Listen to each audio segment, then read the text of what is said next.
আউযু বিল্লাহি মিনাশ শাইতানির রাজিম। বিসমিল্লাহির রহমানির রহিম। সম্মানিত দেশবাসী, আসসালামু আলাইকুম রহমতুল্লাহি ওয়া বারাকাতুহু।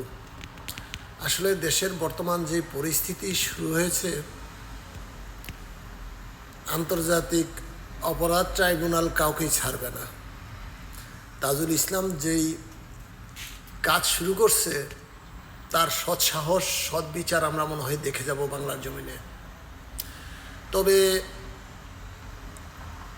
আন্তর্জাতিক অপরাধ ট্রাইব্যুনালের প্রসিকিউটর তাজুল ইসলাম স্যারের প্রতি আমার অনুরোধ থাকবে, দেশবাসীর প্রতি আমার অনুরোধ থাকবে, গত 16 বৎসরে আমাদের যেই সৎ নিষ্ঠার সাথে কাজ করা, যে আমাদের বাংলাদেশের সাহসী সেনাবাহিনীর মধ্যে তাদেরকে মিথ্যা মামলা, তাদেরকে জঙ্গি টেক, তাদেরকে মৌলবাদী বলে বলে তাদের চাকরি থেকে বরখাস্ত করা হয়েছে, তাদেরকে অতি সত্বর তাদের যার যার সম্মানিত স্থানে চাকরি ফিরিয়ে দেওয়ার জন্য আমার পক্ষ থেকে আমি অনুরোধ জানাবো বাংলাদেশ বর্তমান প্রধান উপদেষ্টা ডক্টর মোহাম্মদ ইউনূস স্যারের প্রতি। আমি বলবো, যারা অত্যাচারিত হয়েছে, যারা গত 16 বছর তাদের ন্যায্য পাওনা থেকে বঞ্চিত হয়েছে, প্রত্যেক সেনাবাহিনীকে যার যার কর্মস্থলে ফিরিয়ে দেওয়ার জন্য আমি অনুরোধ করব।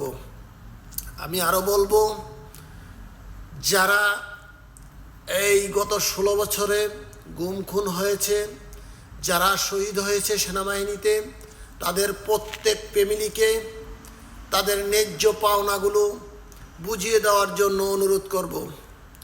আমি আরও বলবো, বাংলাদেশ সেনাবাহিনীকে আমরা গত 16 বছর 17 বছর আগে যেভাবে দেখেছিলাম দেশপ্রেমিক, সেই সেনাবাহিনীতে ফিরিয়ে নেওয়ার জন্য সকল দেশপ্রেমিক সেনাবাহিনী অফিসারগণ কাজ করবে বলে আমরা ধারণা করছি এবং বিশ্বাস করছি।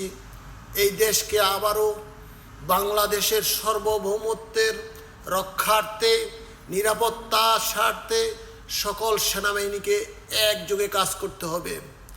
আমি এটাও দাবি করছি যে যারা যারা দোষী সাব্যস্ত হবে সেনাবাহিনীতে, প্রত্যেককে ন্যায় বিচার করতে হবে। তাদের উপর কোনো জুলুম করা যাতে না হয়, তাদের উপর যাতে কোনো অত্যাচার করা না হয়। তারা যে অন্যায় করেছে, যেই শাস্তি প্রাপ্ত, ঠিক সেই শাস্তি যাতে তাদেরকে দেওয়া হয়, অতিরিক্ত তাদের উপর যেন কোনো অত্যাচার না করা হয়। এই বলেই আমার বক্তব্য শেষ করছি। আসসালামু আলাইকুম রহমতুল্লাহি ওয়া বারাকাতুহু।